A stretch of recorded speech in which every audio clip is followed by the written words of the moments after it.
Maman Mia, comment vous allez? J'espère que vous portez bien.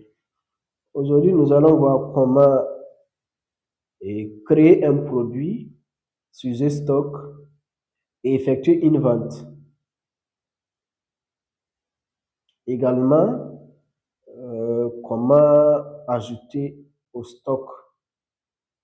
Donc, pour créer un produit,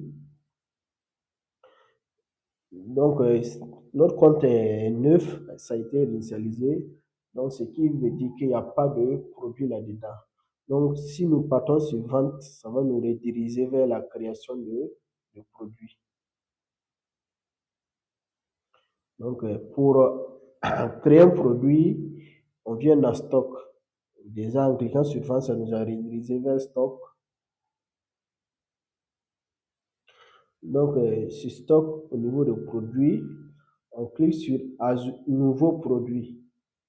Donc, nouveau produit, on met le nom du produit, produit X, un prix d'achat de 250, de 25 000 francs, un prix de vente de 30 000 francs. Donc, la quantité actuellement disponible dans les stocks suppose 250. L'unité de mesure suppose par exemple un kilogramme. Le seuil d'alerte, la quantité à laquelle on veut qu'on nous notifie que le stock est en train de s'épuiser. Donc, je mets 25. La description.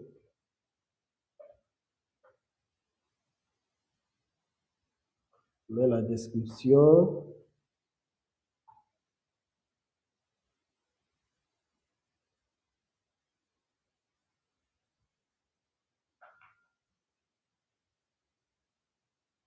Donc, maintenant, s'il y a un QR code, on peut cliquer sur scanner. Cliquer sur scanner, là, ça va ouvrir le scanner. Par exemple, pour le téléphone ou bien l'ordinateur, et vous allez scanner le QR code du produit. Et là, à la vente, vous pouvez juste scanner le QR code et ça va ajouter automatiquement le produit à la vente. Donc, j'enregistre. Ici, je n'ai pas un produit avec un QR code. Donc, j'enregistre. Donc, on dit que le produit a été ajouté. Donc, je peux encore enregistrer un autre produit. Donc, j'ajoute tous les produits que je veux qu'il y a ici.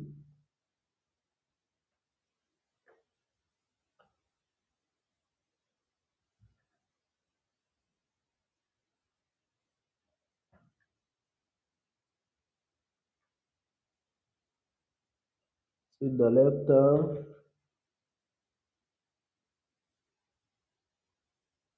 Donc, je peux ajouter, voilà, une photo pour cet article-là.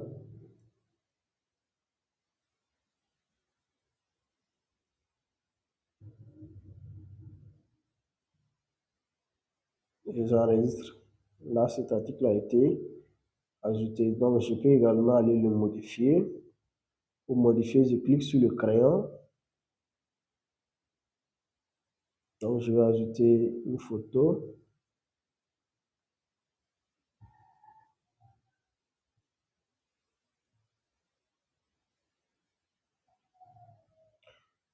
Maintenant, on remarque qu'il y a un QR code qui a été généré.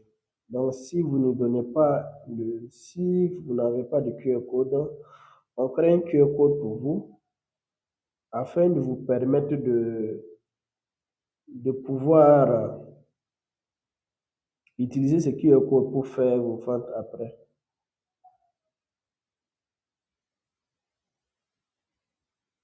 Donc là, j'ai modifié. Donc, je rappelle qu'ici, on ne peut pas modifier la quantité. En cliquant sur modifier, la quantité ne se modifie pas. Donc, pour changer la quantité, il va falloir répartir soit faire un ajout de stock ou faire une sortie de stock. La quantité saisie au niveau du produit n'est pas modifiable.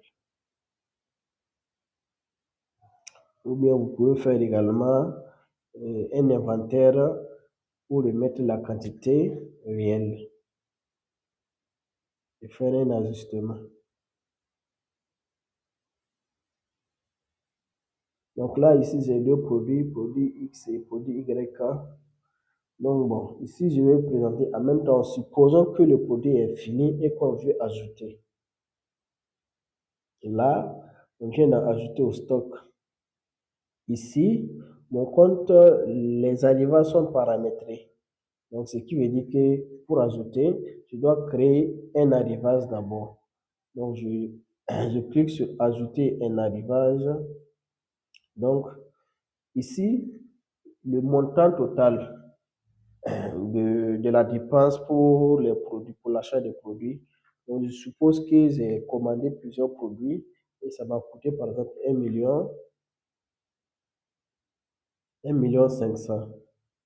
Donc, et j'ai fait, le transport m'a coûté par exemple 50 000 et j'ai eu à faire d'autres dépenses comme voilà, carburant, aux dépenses comme moi, mon déplacement et autres. Donc, les frais de restauration, tout, tout, tout. Donc, je suppose que ça m'a coûté 30 000. Là, ça enregistre la dépense et pour l'arrivage donné. Et ça crée également la date de l'arrivage. Et on va utiliser cette date-là pour faire les enregistrements. Donc, après avoir ajouté automatiquement la date d'arrivage vient ici. Et quand on clique, on va voir tous les arrivages qu'on a eu à insérer ici. Donc, je choisis la date que je veux. Et quand je choisis, les informations de l'arrivage viennent en bas. Le montant global de l'achat m'a coûté 1,5 million. Le transport 500 000, autres dépenses 30 000. Donc, le total s'est élevé à 1,580 000. Donc, ici, donc, la commande apportée pour produit X. Donc, ici, je n'ai pas mis de fournisseur. Il n'y a pas où je peux créer les fournisseurs. Je viens dans le menu et ici, je peux ajouter un fournisseur ici. Donc, je viens dans fournisseur. Donc, je vais ajouter par exemple un fournisseur ici. Je mets fournisseur X par exemple. Donc, on me demande d'ajouter son prénom.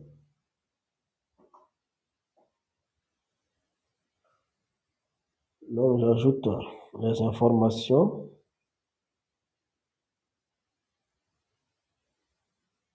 Il me dit de mettre son numéro de téléphone.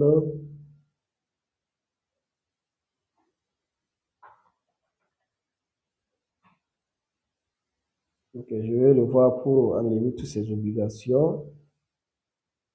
Voilà. Donc, le fournisseur X a été ajouté. Donc, je vais partir dans stock pour ajouter au stock.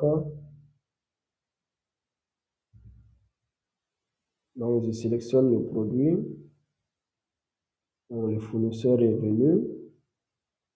Le numéro de l'eau 25.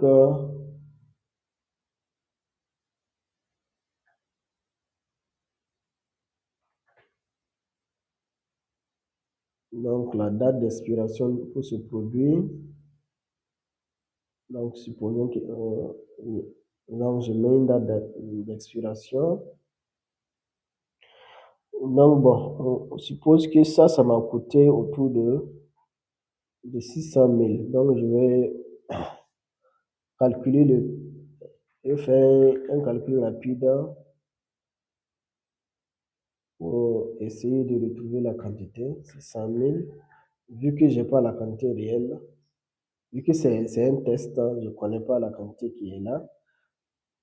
Donc, je mets 600 000, que ça m'a coûté 600 000. Donc, la quantité, c'est 24. Voilà. Maintenant, si par exemple, je mets 26.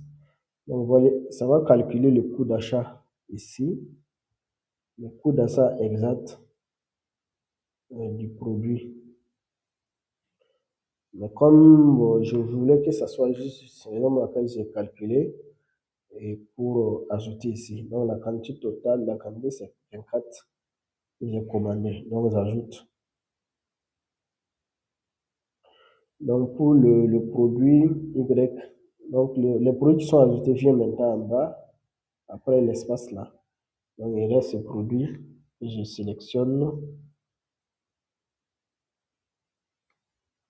Donc c'est toujours le même fournisseur. Donc ici le numéro de lot sera quoi?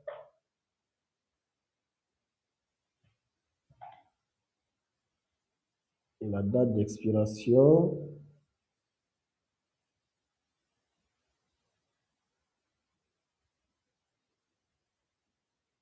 Moi je mets juste une date. Donc je prends par exemple la date, montant d'achat.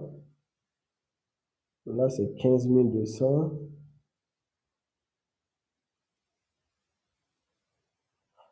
Donc le coût, ça va rester 400 000 puisque le total s'élevait à 5, à 5 millions et à 1 million, le coût d'achat. On va me rester 400 000, donc autour de 26 produits. Donc je mets 400 000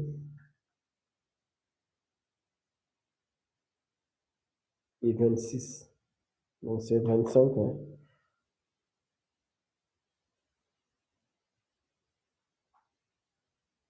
C'est 26, 26. Donc ce qui veut dire que le prix d'achat c'est 15 380. Donc si je mets 27, donc le prix d'achat sera 14 000. Donc la quantité c'est 26. Donc le coût d'achat réel là, c'est 15 380. Mais ici également, si je veux, je peux décider voilà, de réajuster à 15 200, ça passe également. Et j'enregistre. Là, j'ai enregistré. Et ici, on met en rouge expiration dans 5 jours. Voilà. Pour vous alerter qu'il y a un stock qui est sur le point de s'expirer. Donc là, j'ai ajouté les produits au stock. Maintenant, comment effectuer une vente? Pour effectuer une vente, on vient d'en vendre plutôt, vente. Donc, on choisit le produit, donc produit X. Donc, on suppose que le client a commandé 2, donc on ajoute 2. Donc, 2 de produit X et il a commandé un de produit Y. Donc, j'ajoute 1 pour le produit Y. Donc, le total m'a coûté 80 000. Donc, ici, je peux vendre 100 clients, ça passe. Ou si je veux ajouter un client qui n'existe pas, je choisis ajouter un nouveau client et je mets le nom du client. Client X. Maintenant, si j'ai appliqué une remise, si je lui ai fait une remise, je peux mettre le montant de la remise ici.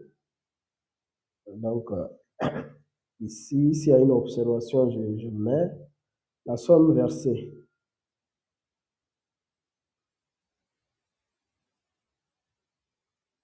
Si le client a effectué un paiement, s'il n'a pas tout payé, je mets le montant qu'il a payé. Voilà, il a payé 9 000 et il reste les 70 000. Donc, je peux, bon, donc, plutôt, je vais dire qu'il a payé 70 000 pour laisser les 9 000. Donc, ici, je peux choisir un compte de facturation. Maintenant, le compte de facturation, c'est quoi? C'est automatiquement la caisse est là. Mais les autres comptes de facturation, il va falloir les créer. Donc, on va les créer, les comptes de facturation. Donc, on part dans épargne, banque. Ici, banque, ça concerne un peu tout. On peut ne pas se limiter aux banques seulement. Donc ici, je vais mettre voilà, une banque donnée. Donc je mets Chorus Bank par exemple.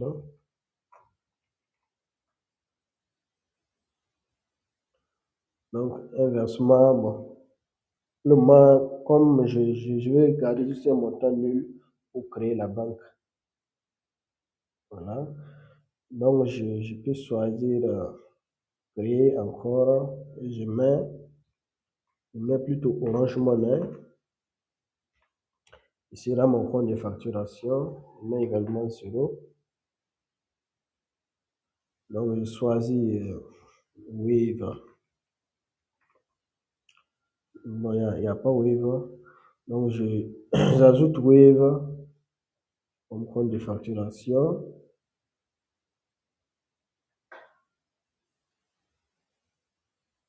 Et ici, je vois l'historique des comptes de facturation.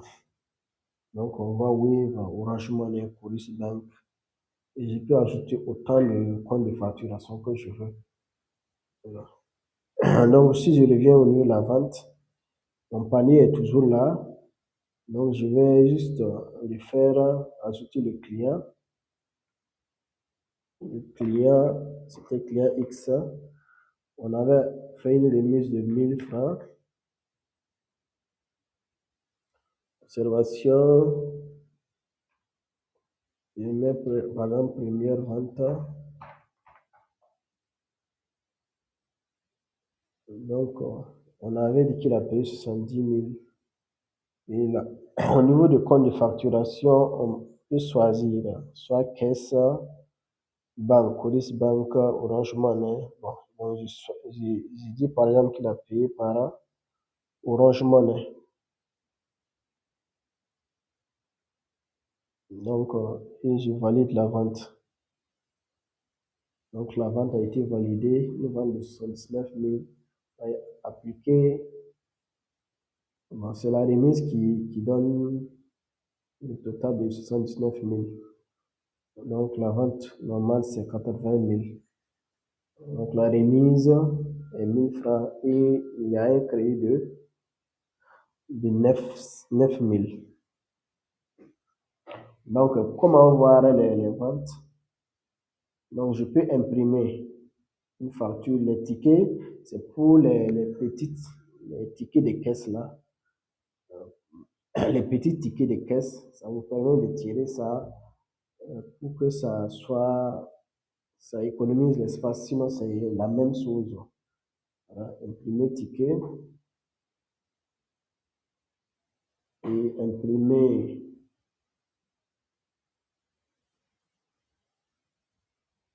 Donc ici, nous allons voir que c'est exactement la même chose.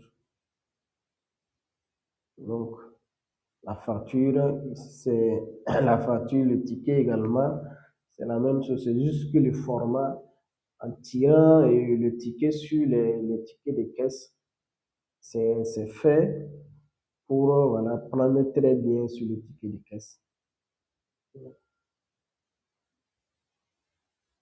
Comme ça, c'est un format facture, ça c'est conseillé pour les grands papiers, quoi. Mais sinon, c'est la même chose. Donc, voici l'historique de notre vente.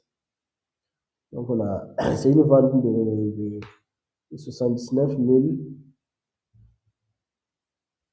Donc, le total, c'est 80 000. La remise, 1000 francs, TVA 0. On n'a pas activé la TVA. Total à payer 79 000. Donc, si on versait 70 000, reste à payer 9 000. Voilà. En réalité, la présente facture, la somme de 70 000. Et là, on peut enregistrer en format PDF ou choisir l'imprimante pour imprimer directement.